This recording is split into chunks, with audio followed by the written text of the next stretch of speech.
คือไอ้บัตรเหลืองที่เขาขอไปนี่มันสมัครอยู่ได้จังมึง30 วัน30 วันเนาะอ๋อแต่ก่อนมันได้แค่3 มื้อเขาเปลี่ยนใหม่แล้วเนาะอ๋อโอเคเขาเข้าใจเด้อนี่นะทุกคนบัตรเหลืองอยู่ได้30 มื้อทุกคนนะอยู่ที่ประเทศไทยแล้วนี่คือทางเขาสถานทูตลาวพอแต่เฮามาเจอไฟแดงเฮาก็สามารถเดี่ยวขวาเลยเด้อพี่น้องเด้อ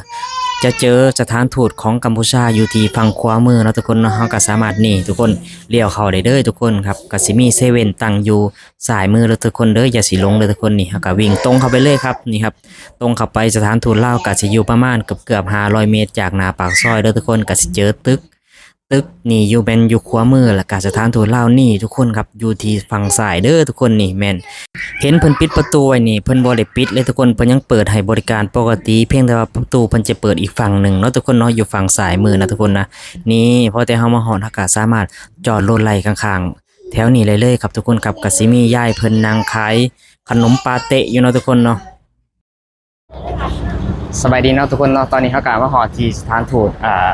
ของประเทศลาวนะทุกคนครับมื้อนี้เฮาก็สิมาขอบัตรเหลืองนะครับทุกคนครับขอบัตรเหลืองกับบ้านเนาะเนื่องจากมาขอให้แม่ของน้องก้าวเนาะเพิ่นไปเปลี่ยนบัตรเล่มใหม่นะทุกคนนะก็ต้องขอบัตรเหลืองทุกคนซึ่งบัตรเล่มเก่ามันไปแล้วนี่ครับก็สิมีหน้าทางทูตลาวเพิ่นก็มีขายขนมยังนะผัดจีปะเตลาวผัดจีปะเตอ่ะจีปะเตลาวเฟอร์ลาวก็มีหาดเฟอร์เขาอยู่นะบ่เอาเจ้าผัดจีปะเตบ้านเฮานี่พิเศษเบิ่งขายอยู่ไสขายอยู่ไสขายอยู่สถานทูตลาวขายอยู่ทางทูตลาวนะทูตลาวเนาะขายจักบาทนั่นก่อนละ60 บาทล่ะก่อน60 บาทผัดจีปะเตบ้านเฮาเฟอร์ก็มีกับเปียกก็มีนี่ครับมีเฟอร์มีกับเปียกเด้อล่ะเด้อนี่มาอุดหนุนยังไงเนาะมันอยู่หน้าทางทูตลาวซื้ออะไรยังนะซื้อไอ้ทิพย์ประจันเด้อทิพย์ประจันเนาะนี่ครับมีหน้าทางข้างในล้างมีหาดเฟอร์เฮาไปอุดหนุนเลยเด้อแพงอยู่บ่ถ้วยละ100ล่ะธรรมดาธรรมดา100มันพิเศษก็150พิเศษ150เซนเฟอร์มาแต่ปากเซ่พระหอมปนเอามาแต่ปากเซ่โอเคครับนี่ครับครับแล้วก็เข้าไปให้ทุกคนเนาะครับใจเด้อล่ะเด้อครับไอ้ขอบัตรเหลืองโอ้บัตรเหลืองเมื่อบ้าน2 คนเลยบอกคนเดียว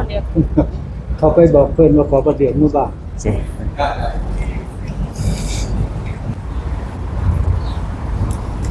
นี่นะครับพอเฮามาหอนเนาะทุกคนเนาะเฮาก็มาชี้แจงเพิ่นนะครับมาบอกเพิ่นเรื่องการเฮาสิเฮ็ดหยังเนาะทุกคนเนาะก็คนที่หนึ่งเลยก็คือมาขอบัตรเหลืองแล้วก็มาเปลี่ยนเล่มพาสปอร์ตเนาะทุกคนเนาะอยู่ที่สถานทูตลาวตอนนี้ก็แม่ของน้องก้าวไปขอเอกสารนะครับที่เฮาสิกรอกทุกคนเนาะเพื่อทำการขอบัตรเหลืองทุกคนเนาะเอกสารที่เฮาใส่ในการขอบัตรเหลืองก็สิมี1เด้อก็คือพาสปอร์ต2ก็สิมีสำเนาครัวเนาะทุกคนเนาะมีสิ่งใดสิ่งหนึ่งก็ได้หรือว่าบัตรประชาชนคนลาวเฮาก็ได้เนาะทุกคนเนาะสิ่งที่เฮาใส่เนาะทุกคนเนาะเจ้าหน้าที่เพิ่นก็สิถามแน่เนาะทุกคนว่าเฮาอยู่บ้านใดเมืองใดแล้วก็มาประเทศไทยนี่มาด้วยเหตุผลหยังเฮาก็บอกเพิ่นมาท่องเที่ยวเด้อทุกจะเป็นการกรอกเอกสารเนาะทุกคนเนาะ8028เวลาบ่มีบนลาวบ่มีด้านตัวใดไอ้ทั้งเวียงจันทน์ตัวดอกคายไอ้คำสวัสดิ์น้องคายแม่นน้องคายแล้วก็สิมีสำเนาครัวเนาะคันมีสำเนาครัวก็สามารถใส่พาสปอร์ตหรือว่าบัตรประชาชนก็ได้สถานทูตสปป.ลาวที่ตั้งอยู่ที่ประเทศไทยแล้วทุกคนเด้ออันนี้ก็อยู่ที่ถนนประชาอุทิศเนาะทุกคนเนาะมื้อนี้มาด้วยมอไซค์นะทุกคนนะมอไซค์ก็ตอนก็จอดไว้บนตรงเซเว่นเนาะทุกคนเนาะเซเว่นก็สิอยู่ตรงนั้นเด้อทุกคนเด้อนี่หน้าปากซอยนะทุกคนเนาะอันนี้ก็สิมาฮอดทุกคนครับสถานทูตลาวแล้วทุกคนเด้อบางคนเนาะก็ถามว่ามาสถานทูตลาวมื้อนี้นะมาเฮ็ดหยังทุกคนเนาะก็มาขอบัตรเหลืองทุกคนเนาะมาขอบัตรเหลืองเพื่อที่สิพาแม่น้องก้าวกลับบ้านทุกคนเนื่องจากเพิ่นนี่บัตรเพิ่นนี่ซึ่งเปลี่ยนเล่มแล้วก็มันหมดอายุทุกคนนะทีนี้ต้องกลับบ้านก็เลยมาต้องขอบัตรเหลืองทุกคนเนาะนี่ครับสถานทูตลาวบางคนก็หาบ่เจอก็ปักโลเคชั่นหรือว่าปักหมุดมาก็ได้ทุกคนเนาะก็บอกว่าสถานทูตของประเทศลาวทุกคนเนาะมาก็สิเจอเนาะทุกคนเนาะเจอในคนแฮปบางคนก็นั่งแท็กซี่เรียกโบมากอะไรครับทุกคนเนาะ พื่อที่สิมาเห็นนะทุกคนนะด้านหลังของบ่าวตะวันนี่ก็เป็นสถานทูตลาวทุกคนเด้อคนลาวใครอยากมาเฮ็ดเกี่ยวกับเอกสารเนาะเพราะว่าจะเป็นการขอบัตรเดืองเนาะทุกคนเนาะว่าจะเป็นการเปลี่ยนเล่มพาสปอร์ตหรือว่าขอไปยังยืนที่อยู่เนาะทุกคนเนาะจากสถานทูตลาวนะมื้อนี้ก็เปลี่ยนบัตรเดืองกันในราคา500 บาทเนาะทุกคนเนาะก็บ่ได้แพงปานใดก็ถือว่าดีอยู่เนาะทุกคนเนาะก็ดีอยู่เนาะเอาก็เพื่อที่สิกลับบ้านถูกต้องตามกฎหมายเพื่อที่สิไปเอาบัตรเล่มใหม่เข้ามาประเทศไทยอีกเทื่อหนึงทุกคนเนาะนี่ทุกคนนี่คือสถานทูตอยู่ที่ประเทศไทยเลยก็คือสถานทูตลาวอยู่ที่ประเทศไทยคนลาวหลายๆคนที่ยังบ่ทันรู้เนาะทุกคนเนาะที่จริงเฮาสามารถมาเฮ็ดเองได้เนาะทุกคนเนาะมาเฮ็ดเกี่ยวกับเอกสารต่างๆเนาะบ่ว่าสิเป็นเปลี่ยนเล่มพาสปอร์ตนี่ก็บ่ได้แพงทุกคนเนาะถ้าเฮามาเฮ็ดเองก็ 3,500 แต่ถ้าเฮาจ้างเขาจังซี่จ้างบริษัทหรือว่าจ้างบุคคลเขามาเฮ็ดให้ก็ในราคาเกือบบางคนก็ 6,000 7,000 แหละแต่เพิ่นสิเอาเนาะทุกคนเนาะแต่ว่าถามมาเฮ็ดเองนึงเลยมันก็บ่ได้ยุ่งยากปานใดทุกคนเนาะเฮาก็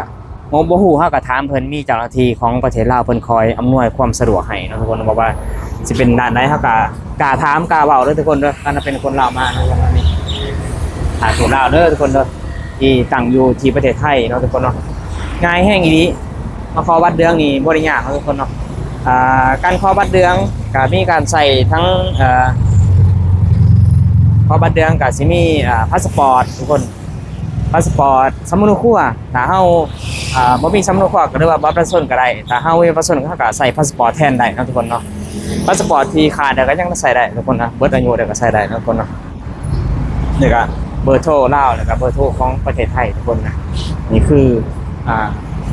สถานทูตลาวที่ตั้งอยู่ประเทศไทยทุกคนครับตอนนี้ของบ่าวตะวันกับแม่น้องก้าวเขาไปทำเรื่องอยู่บนข้างในก็ค่อนข้างเรียบร้อยทุกคนเนาะนี่ก็เลยออกมามาเบิ่งข้างนอกทุกคนครับแล้วก็มาบอกทุกคนว่าสถานทูตลาวมันตั้งอยู่บนไหนของประเทศไทยทุกคนเนาะอยู่ที่ถนนประชาอุทิศเลยทุกคนเดี๋ยวก็เข้ามาปุ๊บเข้ามาในซอยประมาณ600 เมตรทุกคนครับก็จะเจอสถานทูตอยู่ที่สายมือทุกคนเนาะแล้วก็ซิมีเซเว่นเนาะทุกคนนี่ทุกคนอันนี้คือหน้าตาของสถานทูตลาวทุกคนเนี่ย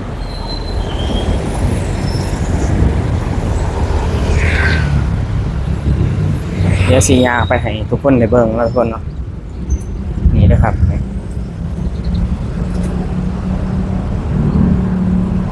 จริงๆคนเขาที่อยู่ลาดพร้าวนี่ใกล้แล้วทุกคนมาแป๊บเดียวก็ฮอด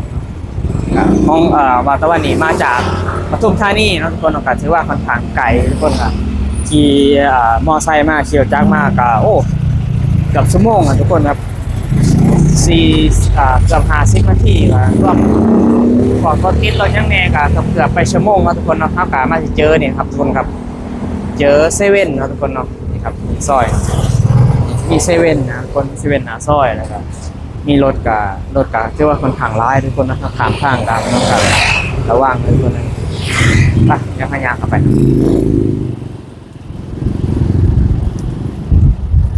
นี่ทุกคนครับนี่ซื้ออ่านว่ายังซอยยังครับอ่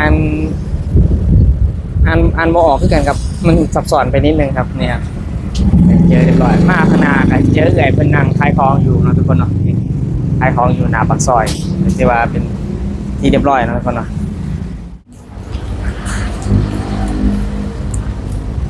บัตรเหลืองที่เฮาขอไปนี่มันสามารถอยู่ได้จังมื้อ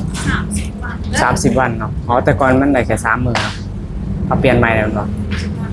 โอเคเขาเข้าใจเด้อนี่นะทุกคนเนาะบัตรเหลืองอยู่ได้30 มื้อทุกคนนะอยู่ที่ประเทศไทยเนาะทุกคนเนาะ